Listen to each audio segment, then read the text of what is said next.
What's up, fish friends? Welcome back to Casual Reef Keeping.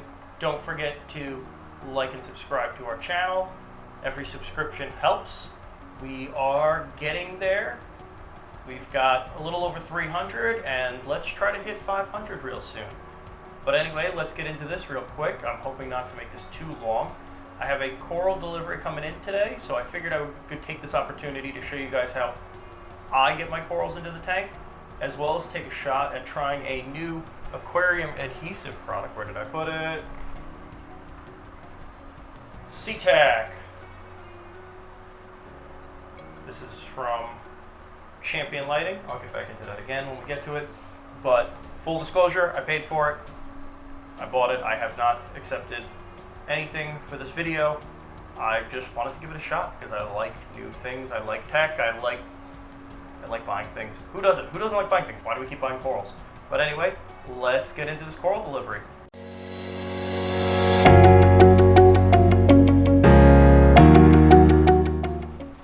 Alright, so the corals are done float acclimating in my sump. We're going to make a little room here and get them out. That's where I start.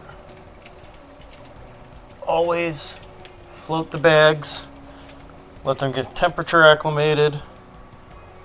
This is new where they're all packed in a giant bag like this. I'm going to move some stuff out of the way for the time being. These acro frags do look surprisingly large this time. Hammer's a little small looking, but it might be two heads though. That's cool. Take a better look once they're in the tank. So, as I begin my dipping process here, what I end up doing is I've got my bowl with some tank water. You don't have to use your own tank water. I've heard it both ways where like the corals don't need to be acclimated the same way. Like obviously with fish you need to drip acclimate for salinity, but these are coming out of a reef, so the salinity is already roughly the same. The big acclimation I always hear about with corals is light acclimation, but I don't run a particularly strong lighting setup, especially considering these corals came from Worldwide Corals, and their lighting setup is particularly strong. I'm sure these corals were grown under like 70,000 watts of XR30s or something like that. Just trying to get this bag open. So what I'll do, kind of like sort of acclimating for the water, is I will put their water in my dip solution. My dip solution in my case is Coral RX Pro. This is just the concentrate. They've got a non-dropper version that's less concentrated. Mix it with your tank water per the instructions. Of course, I used more based on the water that's in there because I'm going to add more. Alright, this is a rubber band at least. That'll be a little easier. And I just unpack each one. There we go. I'll inspect it a little bit. So this one I'll have to undo here. Just give it a visual inspection. I think this one's going to come off the plug. Yeah, it's not like it's encrusted to it. Zoas are the ones I usually tend to end up leaving on the plugs, just because those are actually a nightmare to get off. Well, they can be. You could sit here with a scalpel and, you know, I can get it off, make it work. Do I want to or need to? That is kind of ultimately up to you, actually. Grab a garbage. You know, you typically want to remove the plugs because that's where eggs could be getting in on. But I dip, I do a good visual inspection. I usually remove most frag plugs. And this practice has worked for me. There is obviously some risk of whatever frag plugs you do reintroduce to your system. But I'm also kind of, I don't want to say picky with where I get my corals from. But I'm not like, ordering corals on eBay. Not that there's anything wrong with that. Somebody does eBay auctions that can also go with your order. That could be worldwide corals, to be perfectly honest. I haven't been ordering corals that much online lately. But I always give them everything a good look. Some people recommend what's called a jeweler's loop, which are those funny glasses looking things. I think dentists use them as well, that look like they've got like a microscope built into them. This is definitely not the best tool for opening the little baggie, but it works. What is it? This is Zoa. Yeah, so like, you probably can't see on the camera, but they're growing all over the sides of this plug. I could sit here and try to scrape them off, but it's honestly not worth, in my eyes, the hassle for what will probably be a minimal risk, but your mileage may vary. So this Acro is definitely going to come off the plug because it's not encrusted to it. This is a big piece though. Maybe I'm just used to the little, I'm going to call them fraglets, that are becoming very commonplace lately, where you pay an arm and a leg. Oh. Like I said, not the right tool for the job really, but my scissors were not clean enough for this today.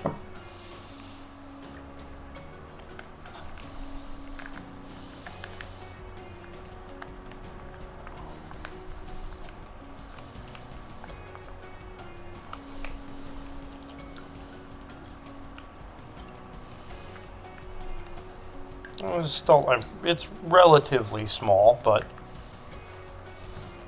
anyway, let me pick up the pace here. I'll stop talking for a sec.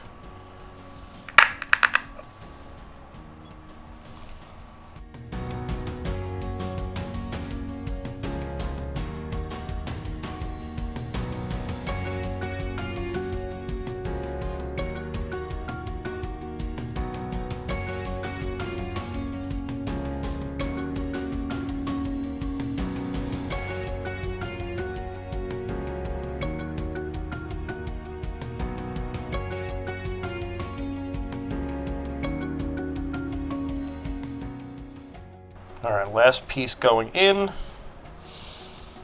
One thing I like with some coral sellers is when they label the bags. Worldwide Corals Sharpies the number on, and then gives you a little cut sheet that's got the pictures, which is cool. Other places I've ordered from, like Tidal Gardens, actually puts a label on the specimen cup, which is pretty cool. It is a printed label that is paper, so it does fall apart, but like when you first get it, it's pretty neat. So the last coral's in. Now I wait 5 minutes from the last addition based on the instructions for my dip. And then I will start roughly with whatever went in first. I try to do it in order. All right, let's get started. So what I'm going to do is all of the Acropora are going to come off and go on the rockwork. The Zoas are going to stay on the frag plugs for now because I need to do some gardening in the Zoa garden. And the hammer, I kind of have a nice-ish, I got an idea where I'm going to stick it. So let's get the tank back in view a little bit more. And there's a leptoserus, I think it says it on the sheet. What is that called?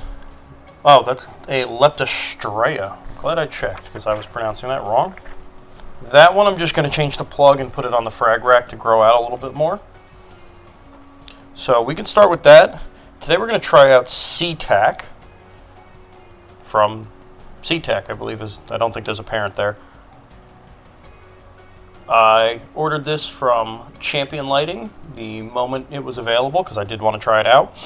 And I had mentioned to Todd that I was going to try to use it to reattach that rock back there. And I used some epoxy. I wasn't sure if it was going to stay where it was, and it might not. So he sent me a syringe with this giant, I don't want to call it a needle, but it kind of is, to go on the end of it So we'll see how well that works for dispensing that once I get it off. Should have done that beforehand. There we go. So this is just a large syringe, which we'll see how thick the SeaTac is. Guess I'll just stick that in there and draw some up, because then I can use it to put it right onto the frag plug, and then use it to put the corals right into the tank. So, see if there's any information on here. No, there's not. Muscle Polymers Inc. That's the parent company. There you go. Bethlehem, Pennsylvania. So that's cool. It is an underwater adhesive based on how mussels hold on to things. So that's all nice and sealed. Break the seal. That's neat. Kind of a thick paste. Okay, so it does not want to draw up into the syringe. This might be like a squirted in the back end type of deal. Might work better. Let's give that a whirl, just because I do want to try this method. Otherwise, I'll just use the tube. Wow, yeah, this stuff is thick. This is definitely more like an epoxy, so I'm not going to go nuts here because I want to actually make sure that this even works like it in this concept before I use a ton of it here, because this stuff was not cheap.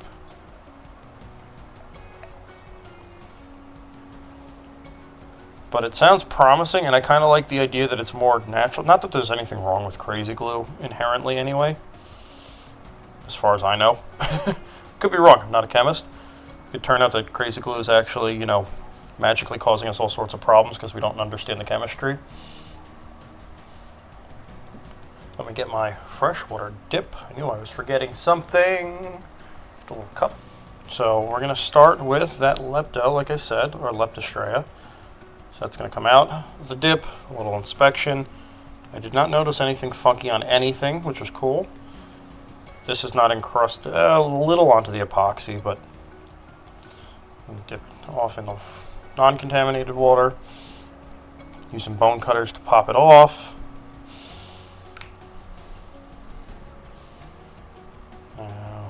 Probably trim, yeah, I'll trim some of this epoxy off.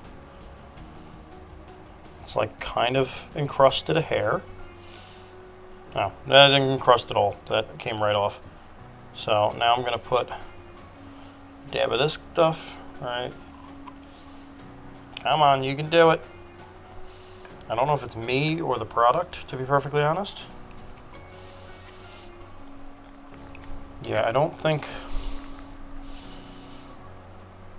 This was a good idea, Todd, but I don't think we're going to get this to come out of this needle. It was worth a shot. Let me see if I can unscrew this, because now I can't. I think that opening is just too small. Oh, so that's working. All right, so something to do with that metal tip. But the syringe idea did work. Okay, that's cool. So I've got a good amount there. We're going to just set that in it. Ooh, this is very tacky. That's cool. It's not like an epoxy where, like, every time I've used epoxy underwater, it kind of molds to the shape of what you're pressing into it and then doesn't want to stick. So that's cool. So I'm going to throw this on the frag rack. Just move that guy over here. Put you right in there. Come on. Cool. While I've got the rack here, I'll just throw the two Zoas in. And everything else will be going to a home in the tank. I'm not going to change these plugs. There's less skeleton material. And not that, you know, saying I've never gotten anything is a sign that it works. Just, it's a calculated risk I am willing to take here, because getting these Zoas off these frag plugs is a giant pain. And what I will ultimately end up doing is I will just end up cutting the stem off once I figure out where I'm going to put them, and stick it on a rock, and as the zoa grows and covers the plug, it'll cover the rock, and it'll disappear like that. So those guys will open up. And I think this hammer, I'm going to put right on that rock right there. So need my step stool. I can reach it. And we're going to use the syringe again. That made that so easy before. Just in case, I'm going to need 2 hands for this. Probably. Actually, we'll see. You know what? So here's our hammer. Based on what skeleton I got down there, I'm trying to be gentle. Ephilia are the one thing that make me nervous. There we go. Just wanted to separate the epoxy off of it.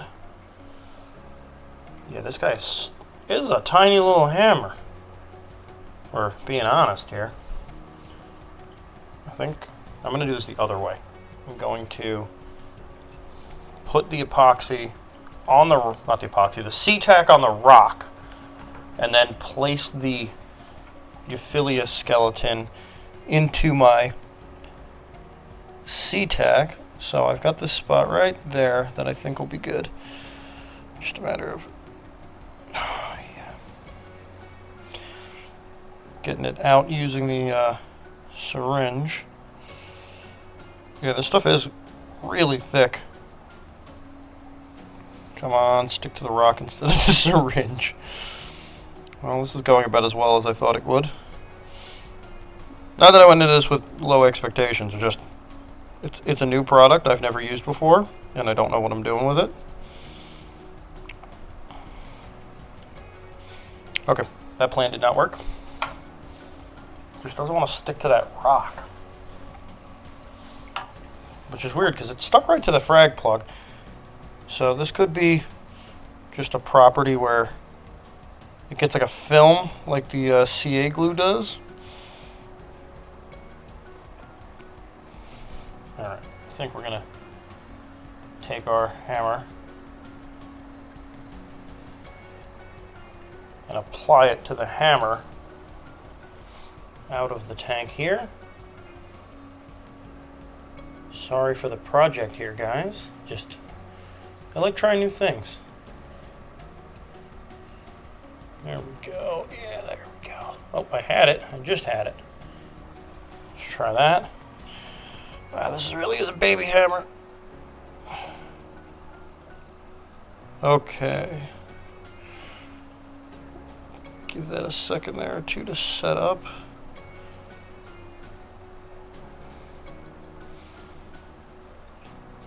Just trying to protect it from any flow. I think that's good. Okay, so a little bit of a learning curve with it. But honestly, not the end of the world there. That was cool. Okay, I can live with that. It certainly looks better than CA glue when you're trying to like pop the bubble and you've got the skin of it on there. Cool, so let's get some macros in there and see how this all looks after.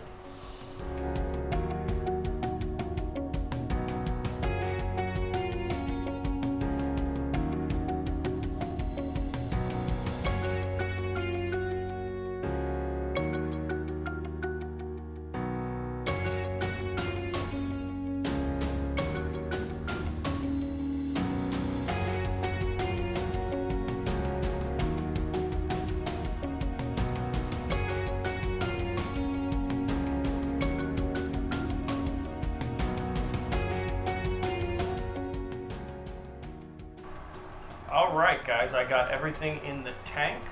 I'll show you how it's all settling in as I talk. But my final thoughts about SeaTac, I guess they're not final, I'm going to use this stuff again, so maybe my thoughts will change. I got mixed feelings. I like the idea, as my fingers are still kind of sticky. It is definitely tacky.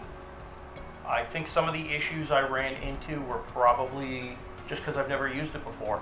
You know, you can't treat it like an epoxy because it's not an epoxy. I'm going to figure out what works best, what doesn't work, as well as see what other people are doing. and hopefully get a better idea of it. But it did work for what I was doing. So we'll, where are we going? There we are. So that acro up there, I don't know if you guys can see it, I'm having a hard time touching the screen here, is glued in with the SeaTac. I got the shortcake glued in way back there. You're not going to really be able to see it. But the one where I really wanted to do was that hammer here. And that worked nicely. Where are we looking? There it is. It worked really nicely. I was able to just squish it right into that crevice. And I think that'll look more natural than the epoxy, or about the same anyway. We'll see how that settles in. Let's take a look at that hammer actually, just because I liked the coloration. I just didn't realize how small it was going to be. But I think that's the case these days. All these coral retailers, stuff is so small. So here's an orange lens. It looks pretty cool. Everything's so small. So we'll see how that grows in. Like, just for comparison, you can see I've got there's a wall hammer next to it. So that I got from my buddy Dean, who is Jar Wars on Instagram, if you want to check him out. Oh, focusing failed, of course. That is a wall hammer. It wasn't doing too well in this tank. I think it had a sponge growing on it. So I dipped it and put it in my system. The sponge died and the hammer came back. So we're doing good.